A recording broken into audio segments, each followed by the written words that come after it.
کیا آپ ٹینشن میں ہیں؟ کیا آپ کو ٹینشن لینے کی عادت ہے؟ میں آپ کی وجہ جانتا ہوں کہ آپ کیوں ٹینشن میں ہیں۔ آپ چاہتے ہیں کہ لوگ آپ کو سمجھے، آپ اس وجہ سے خاموش ہو گئے نا۔ آپ چاہتے ہیں کہ لوگ آپ کی خاموشی کی وجہ پوچھے۔ برا مت ماننا، لیکن آپ بہت بڑے بیوقوف ہو۔ تم ٹینشن میں ہو، تم پریشان ہو، تم مصیبت میں ہو، تمہارے اوپر کوئی مشکل ہے، اس سے کسی کو کوئی فرق نہیں پڑنے والا۔ کسی کو پرواہ ہی نہیں کہ آپ کیوں ٹینشن میں ہیں، یہاں تک کہ آپ کے گھر والے بھی آپ کو نہیں سمجھ سکتے۔ تم تو وہی ہونا جو کہتا تھا کہ میں یہ کروں گا، میں وہ کروں گا، مجھے کسی کا باپ بھی نہیں روک سکتا، مجھ سے بڑا اس دنیا میں کوئی نہیں۔ تو آج کیا ہو گیا تمہیں؟ کہاں گئی وہ تمہاری بڑے بڑے دعوے؟ کہاں گئی وہ تمہاری بڑی بڑی باتیں؟ یہ جو خواب تم نے دیکھا تھا اچھا تھا، اور تمہارے حساب سے، تمہارے دل کے حساب سے، تمہارے گھر والوں کے حساب سے تو نہیں، اس دنیا والوں کے حساب سے تو نہیں۔ تم جو چاہتے تھے برا نہیں تھا، تم جو کہتے تھے برا نہیں تھا، اور افسوس کہ یہ تمہارے حساب سے برا نہیں تھا۔ زندگی میں ایک نوجوان پہ برے سے برے دن آتے ہیں جو شاید آج کل تمہارے اوپر ہے، لیکن تم نے اتنے چھوٹے سے مصیبت کو اپنے اوپر خود بڑا کیا ہوا ہے۔ تمہاری سب سے بڑی غلطی یہی ہے، تو چاہتا ہے کہ لوگ تمہیں سمجھے، جو کبھی ممکن ہی نہیں۔ تو کیوں خود کو تباہ کرنے میں لگے ہو؟ کیا تم نے وہ قرآن کی آیت نہیں سنی، یا پھر خود کو بہرا کر دیا کہ یہ دنیا دھوکے کے سوا اور کچھ نہیں ہے؟ یہ سارا کا سارا دھوکہ ہے، انسان اور دنیا یہ سب دھوکہ ہے، دھوکے کے سوا کچھ بھی نہیں ہے۔ جس نے بنائی ہے وہ خود کہہ رہا ہے کہ یہ دھوکہ ہے، دھوکے کے سوا کچھ نہیں ہے، لیکن ایک ہم ہے کہ ماننے کو تیار ہی نہیں ہے۔ جتنا تو اس دنیا کے لیے رویا ہے، اگر تو اتنا اللہ کے سامنے رویا ہوتا، یہ دنیا وہ تمہارے کر دیتا، یہ دنیا وہ تمہارے قدموں میں لا کے ڈال دیتا۔ لیکن ہمارے رونے کی جگہ غلط ہے۔ تم وہاں رو رہے ہو جہاں پر لوگ خوش ہوتے ہیں کہ تمہارے اوپر یہ مصیبت ہے، تم رو رہے ہو، اس دنیا والوں کو مزہ آ رہا ہے۔ جب تک تمہارا رونا اس دنیا کے سامنے ہوگا تم روتے رہو گے۔ ہمارے رونے کی جگہ غلط ہے، ہم نے غلط جگہ چن لیا، ہم غلط جگہ پہ رو رہے ہیں۔ تو کیا ایسا بھی کوئی ہے جو تمہارے رونے کا انتظار کرتا ہے؟ یہ کون ہے جو تمہارے رونے کا انتظار کرتا ہے؟ جو چاہتا ہے کہ تم اپنی مصیبت اس کو سناؤ۔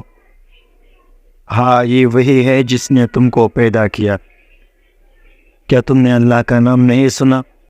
اللہ وہ ہے جس نے تمہارے بولے بغیر تم کو پیدا کیا۔ تم نے تو اللہ سے نہیں کہا تھا نا کہ مجھے پیدا کرو۔ جب وہ تمہیں پیدا کرنے پر قادر ہے تو وہ تمہاری مصیبتیں دور کرنے پر بھی قادر ہے۔ مگر نہیں، ہم تو یہ بھول گئے کہ اللہ ہے۔ کیا یہ ہے تمہارا یقین؟ کیا یہی تک تھا تمہارا گمان؟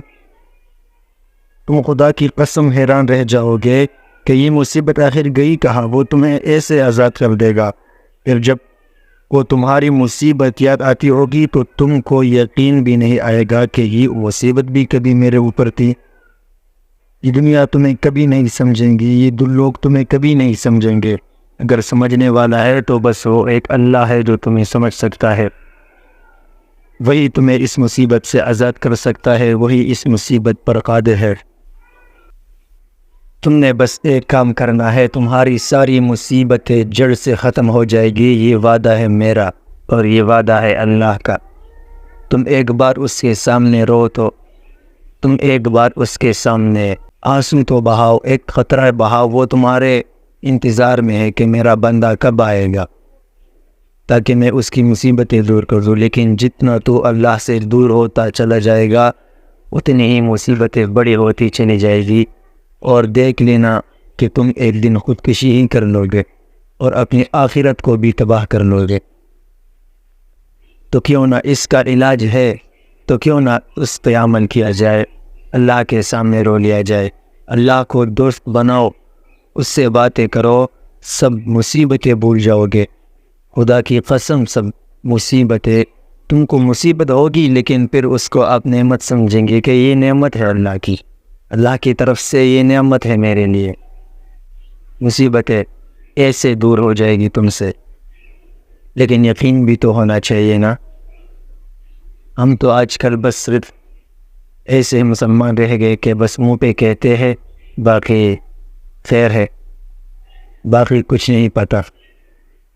چھوٹی سی مصیبت آ جاتی ہے تو ہم دنیا والوں کے سامنے رو لیتے ہیں، جو کبھی نہیں کرنا چاہیے. یہ دنیا صرف تمہارے مذاق اڑا سکتی ہے، یہ دنیا صرف دکھاوے کے لیے تیرا ساتھ دے گی. باقی جب تو وہاں سے جاتا ہے تو پیچھے تمہارے باتیں کرتے ہیں. ان دوستوں پہ ناز مت کرو، اس دنیا پہ ناز مت کرو، یہ سب ایک دن ختم ہونے والے ہیں. کیوں نہ مرنے سے پہلے مر جائے اللہ کی خاطر. اللہ کو اپنا لو، سب تمہارے قدموں میں وہ لا کر دے دے گا.